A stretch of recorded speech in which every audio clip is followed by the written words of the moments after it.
अस्सलामुअलैकुम जी। तो गाइस उम्मीद करता हूँ सारे ठीक होंगे। Welcome to my channel, I am Sharaz Subhani ji. तो गाइस आज की वीडियो में हम देखेंगे कि आप पुर्तगाल आना चाहते हो लेकिन पुर्तगाल वीज़ा नहीं दे रहा, लेकिन आप पुर्तगाल आ सकते हो, लेकिन कैसे। दूसरे नंबर पे हम बात करेंगे कि पुर्तगाल में लीगल और इलीगल का क्या सीन होता है। तीसरे नंबर पे हम बात करेंगे कि आप पुर्तगाल आ गए हो, ठीक है, विज़िट वीज़ा पे आ गए हो या किसी भी तरह से आप आ गए हो, तो इधर आके आप काम कर सकते हो कि नहीं कर सकते। और अगर आप विज़िट वीज़ा पे आए हो तो क्या आपका वीज़ा वर्क परमिट में चेंज हो जाता है या फिर आप वर्क कर सकते हो कि नहीं कर सकते। तो आज की सारी वीडियो इसी के बारे में है जी। तो गाइस इसी के साथ साथ अगर आप न्यू हैं तो चैनल को सब्सक्राइब कर लें ताकि हर इन्फॉर्मेटिव वीडियोस आप तक आ सके। और हाँ, अगर आपका कोई क्वेश्चन हो तो आप मुझे इंस्टाग्राम पे भी मैसेज कर सकते हैं और आप कमेंट बॉक्स में भी कमेंट कर सकते हैं जी। तो गाइस आज की वीडियो स्टार्ट करते हैं।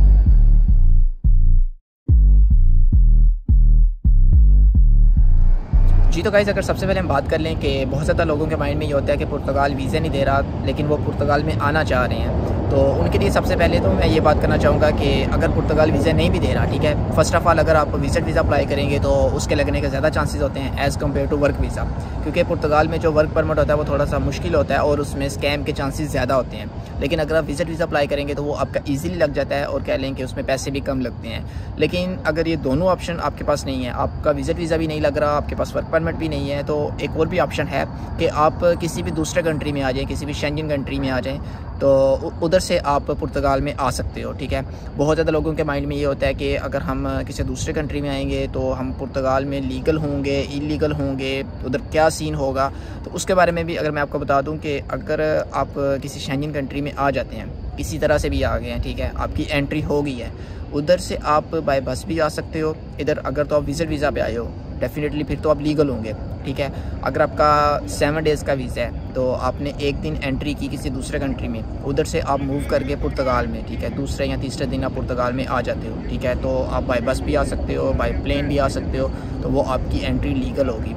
उसके बाद आपने क्या करना है, जब आप पुर्तगाल में आ जाओगे तो इधर 2 सीन आपने सुने होंगे, एक लीगल का और एक इलीगल का। अगर तो आप लीगल आ रहे हो, ठीक है, तो आपके पास एक कोई प्रूफ होगा कि आप बाय बस आए हो या बाय प्लेन आए हो। और इसी के साथ साथ अगर आप इलीगल आए हो तो उसमें भी आपको वरी होने की ज़रूरत नहीं है, आप किसी तरीक़े से भी पुर्तगाल में आ जाओ तो आपकी फ़ाइल लॉक हो जाएगी। लेकिन ये है कि अगर आप लीगल तरीके से आते हो तो पहले ऐसा होता था कि वो 6 टैक्स चाहिए होते थे और इलीगल के लिए 12 टैक्स होते थे, लेकिन आजकल कह रहे हैं कि सबके लिए एक सेम प्रोसेस चल रहा है। आप किसी भी तरीक़े से पुर्तगाल में आ जाओ तो आके आपकी फ़ाइल लॉक हो जाती है और आपका एक ऐसा नॉर्मल प्रोसेस स्टार्ट हो जाता है कि मीन के जब आपकी फ़ाइल लॉक होगी उसके बाद आप इधर काम भी कर सकते हो, आप बैंक अकाउंट भी ओपन करवा सकते हो, आप ईच एंड एवरीथिंग कर सकते हो just like as a citizen, ठीक है, तो आप सारे काम कर सकते हो।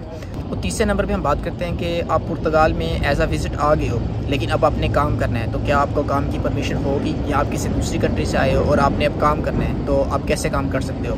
तो इसके बारे में अगर मैं आपको बता दूं कि जब आप पुर्तगाल में आ जाते हो, ठीक है, तो आपकी फ़ाइल वगैरह लॉक हो जाती है, तो उसके बाद आप काम कर सकते हो। कोई बंदा नहीं आपको पूछेगा कि आप काम क्यों कर रहे हो, आप किधर से आए हो, कैसे आए हो, इट डज़न्ट मैटर, क्योंकि पुर्तगाल एक वाहिद कंट्री है जिधर वो पेपर्स के साथ साथ कह लो कि आपको काम की भी इजाज़त होती है।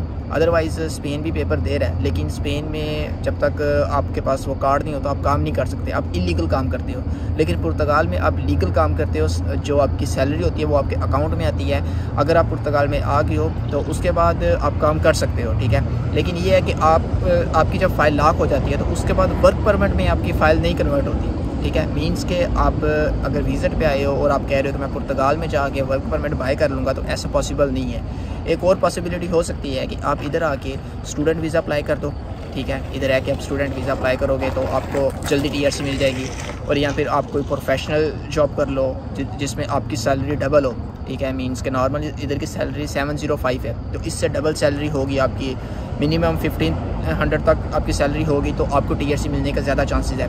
लेकिन इस बात की आपने बिल्कुल फ़िक्र नहीं करनी कि आप पुर्तगाल जा रहे हो तो आपको कोई बंदा पूछेगा कि आप तो विज़िट पे आए हो तो आप काम क्यों कर रहे हो, तो इस चीज़ की आपने टेंशन नहीं लेनी, ये सारा इधर लीगल है, ठीक है। जब आप पुर्तगाल में आ जाओगे तो जैसे मैंने आपको पहले बताया, आप काम भी कर सकते हो, बैंक अकाउंट ओपन करवा सकते हो, आप सब कुछ कर सकते हो। तो होप्स हो कि आपको सारी बात की समझ आ गई होगी। लेकिन फिर भी आपका किसी किस्म का कोई क्वेश्चन है तो आप कमेंट बॉक्स में कमेंट कर दें या फिर मेरे इंस्टाग्राम पे मैसेज कर दें, एज सुन एज़ पॉसिबल मैं आपको रिप्लाई कर दूँगा। वीडियो अच्छी लगी हो तो लाइक और शेयर ज़रूर करें और इसी के साथ साथ मज़ीद इन्फॉर्मेशन के लिए आप मेरे चैनल को सब्सक्राइब कर सकते हैं जी। तो गाइस मिलते हैं नेक्स्ट वीडियो में। अल्लाह हाफिज़, बाय।